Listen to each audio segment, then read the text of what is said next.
ساکن شهرک واسه سالیامو خاموش و این آن کلچه‌ها را بخشیده به جشن عید مهرگان تیار نموده است. دسترخوان عیدانه عبارت از نان و کلچه و محصولات‌های دیگر دهقانی در باغ فرهنگی استراحتی در ناحیه واسه بخشیده به این عید ملی را سالیامو و زنان فعال شهرک واسه گرد آوردند. پیاز، کارتوشکا، سبزی و دیگر محصولات‌هایی که اینجا می‌بینید در شهرک واسه پرورش می‌یابند.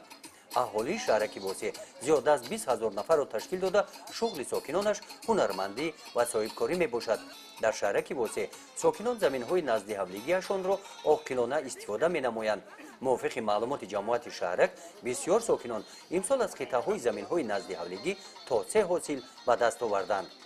جشن مهرگان این میراث از پدران بابایان ما بود، از بین قریب که از بین رفته بود. شکر استقلال میکنیم که امروز در همه جاهای جمهوری تاجیکستان این صحنه تاریخی را جشن میگیرند. بابای دهقان به جمع‌آوری زراعت کشت و کار همه زنهای ما با همین سر و کار دارند. ما شکرانه از استقلال باز میگم که شکرانه از استقلال میکنم که امروز ببینید همه تینج آرام همه بهر آبادی دیار خود سعی و کوشش دارند. زنهای ما در زمین‌های پخته و پخته چینی مشغول هستند. مثال برادران ما همه برای جمع‌آوری کشت کار سر و کار دارند.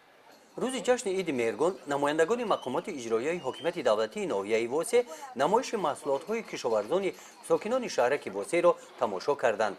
در ناحیه واسه امسال شالیکاران حاصل بلند به دست آوردند. با جلب آشپزهای بهترین شهرک در این چاره‌بینی با استفاده برنج محلی آزمون بهترین آش پلو گذرانده شد. ساکنان ناحیه واسه در موسم تیرما محصولات‌های غذایی را جمع آورده برای خوش گذراندن فصل زمستان آمادگی می‌بینند. گزارش خواجه نظریف خدای نظر ظهور و از ناحیه واسه برای برنامه اطلاعاتی نوید.